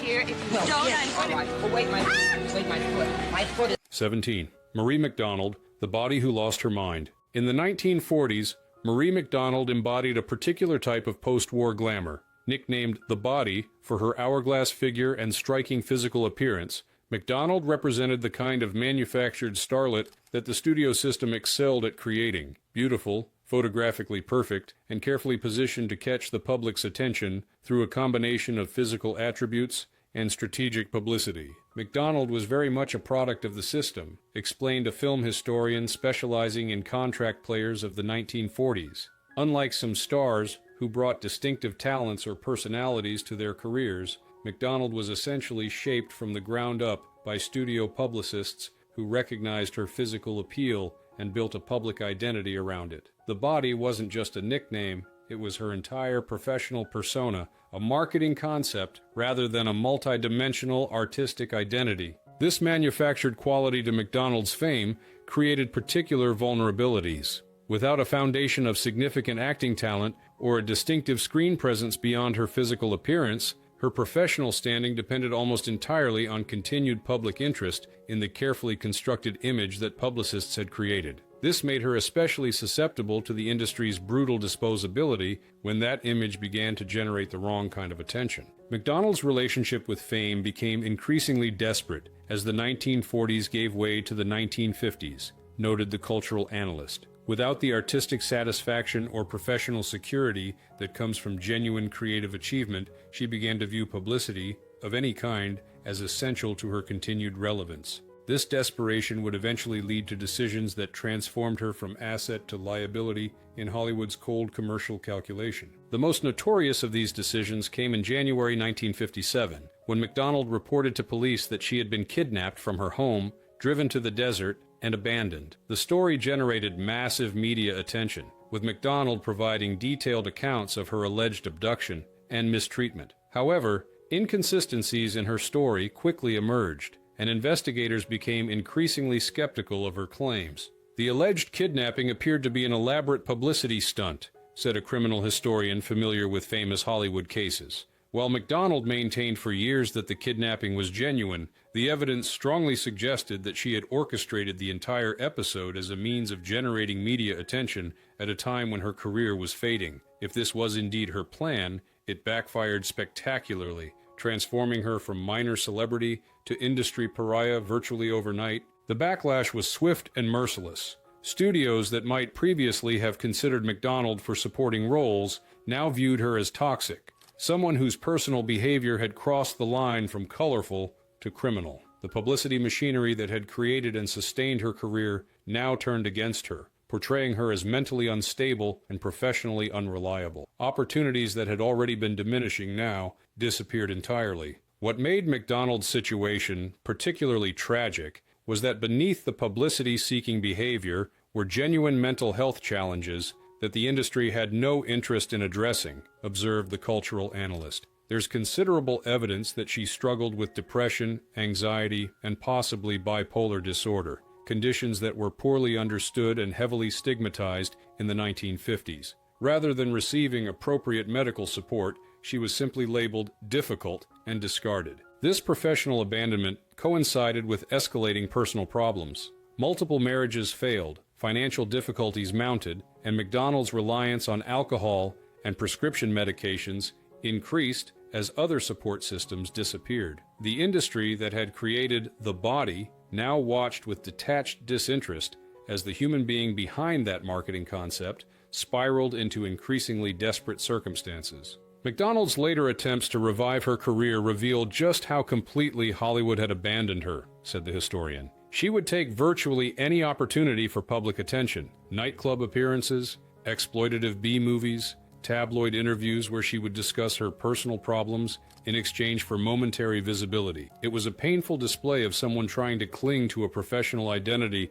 that the industry had already determined was no longer commercially viable. In October 1965, MacDonald staged another publicity stunt, calling the police to report a prowler while arranging to be found nude hiding in the bushes near her Los Angeles home. This incident, which generated brief tabloid attention but no career revival, highlighted her increasingly desperate attempts to recapture public interest through scandal rather than achievement, a strategy that reflected both her psychological distress and her accurate understanding that the industry now valued her only as a potential source of controversial headlines rather than as a performer. MacDonald's final years were marked by continuing struggles with substance abuse and mental health issues, with brief attempts at recovery repeatedly undermined by the absence of sustainable professional opportunities or emotional support systems. On October 21, 1965, she was found dead in her home at the age of 42. The cause was determined to be an accidental overdose of Percodan,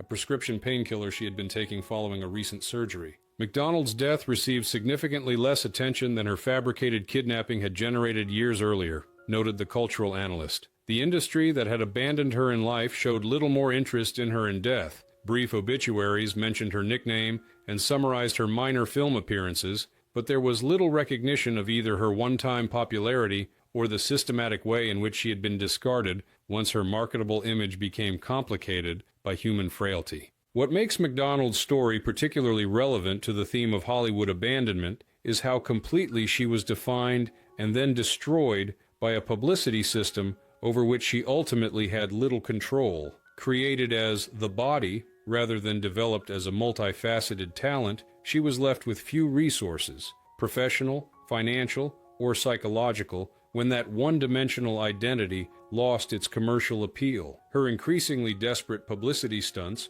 while self-destructive, represented a disturbingly accurate understanding of an industry that valued her only as a marketable image rather than as a human being deserving of support during evident psychological distress. Marie MacDonald's tragedy wasn't just that she was abandoned when her career faltered, concluded the historian. It's that she was never really seen as anything more than a temporary commodity from the beginning, a manufactured product with a limited shelf life rather than an artist deserving of development and support. When that product no longer generated the desired return, the industry that had created it simply moved on to newer models, leaving the human being behind the body to navigate her considerable personal challenges without the support system that might have led to recovery rather than continued decline and premature death.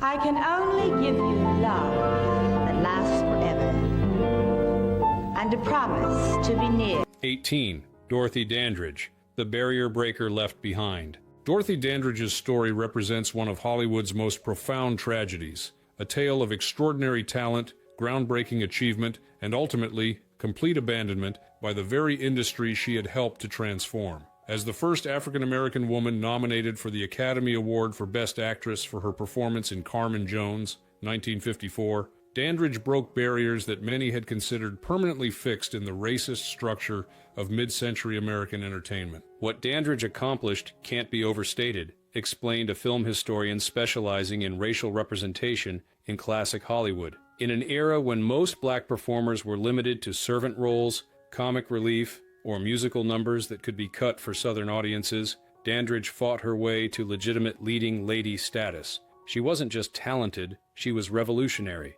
forcing an industry built on racial exclusion to acknowledge, however briefly and reluctantly, that a black woman could be a genuine movie star. This revolutionary quality was evident from Dandridge's earliest appearances in Hollywood. With her extraordinary beauty, refined elegance, and genuine acting talent, she defied the racist stereotypes that had defined black female representation on screen. Studio executives and audiences accustomed to seeing African-American women portrayed as maids, mammies, or exotic primitives were confronted instead with a performer who embodied sophisticated glamour and emotional complexity. Dandridge deliberately positioned herself as a direct challenge to Hollywood's racial hierarchy, noted the cultural analyst. She refused roles that perpetuated demeaning stereotypes, even when this meant losing desperately needed income. She invested in voice training, movement coaching, and other refinements that would make her impossible to dismiss as anything less than a complete, accomplished actress.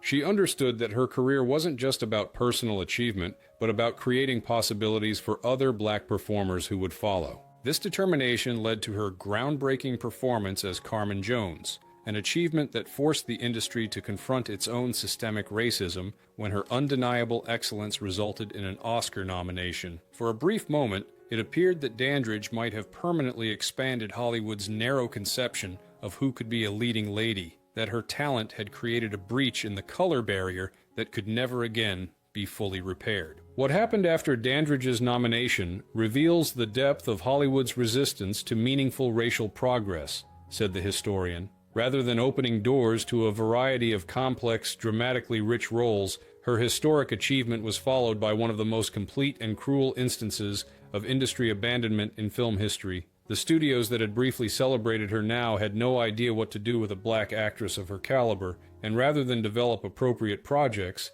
they simply stopped calling. This professional abandonment took a particularly painful form for Dandridge. Having established herself as a sophisticated leading lady, she refused to accept the demeaning stereotypical roles that represented the only consistent work available to black actresses of the era. But the industry proved unwilling to create or cast her in roles that matched her demonstrated talents. The result was a devastating catch-22. Either accept work that undermined everything she had fought to achieve, or face unemployment and financial ruin. The only roles offered to Dandridge after her nomination were variations of the exotic primitive, hypersexualized characters that reinforced, rather than challenged, racist stereotypes, explained the cultural analyst. After fighting so hard to be recognized as a serious actress, rather than a racial caricature, she now faced the soul-crushing realization that Hollywood had no interest in her as anything other than a temporary novelty, a black woman who could be briefly celebrated as an exception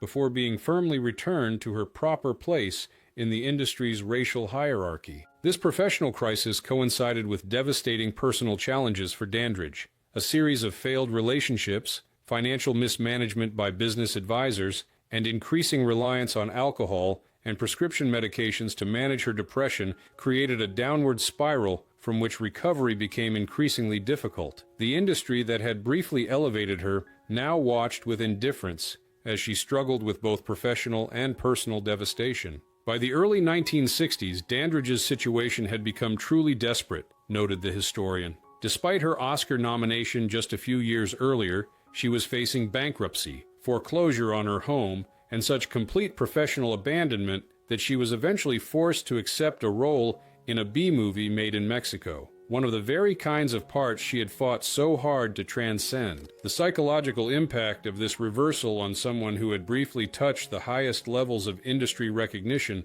was predictably devastating. On September 8th, 1965, Dandridge was found dead in her West Hollywood apartment at the age of 42. The official cause was listed as an accidental overdose of the antidepressant imipramine. She died with less than $2 in her bank account, a shocking indication of how completely the industry had discarded a performer who had made Oscar history just 11 years earlier. What makes Dandridge's abandonment particularly cruel is the element of false promise, observed the cultural analyst. For a brief, shining moment, Hollywood allowed her to believe that genuine talent could overcome systemic racism, that excellence would be rewarded regardless of color. Her subsequent treatment revealed this to be a devastating lie. Her Oscar nomination hadn't represented meaningful progress, but rather a temporary, isolated exception that the industry had no intention of developing into sustained opportunity for her or other black performers. The tragedy of Dandridge's abandonment extends beyond her personal suffering to include the broader impact on film history and racial representation. Her brief success had hinted at the possibilities for more diverse and authentic portrayal of black women on screen. Her subsequent rejection reinforced the message that such possibilities remained firmly closed, regardless of talent or achievement, a message that would continue to limit opportunities for generations of performers of color. Dandridge died believing she had failed, said the historian. The reality is that Hollywood failed her, and in doing so, failed itself and its audience. Her abandonment wasn't just personally tragic, but represented a deliberate turning away from the more inclusive, artistically rich industry that might have developed had her breakthrough been supported rather than suppressed. It's a loss that can never be fully calculated in either human or cultural terms. In the decades following her death, Dandridge has been posthumously recognized as a pioneering figure who challenged Hollywood's racial barriers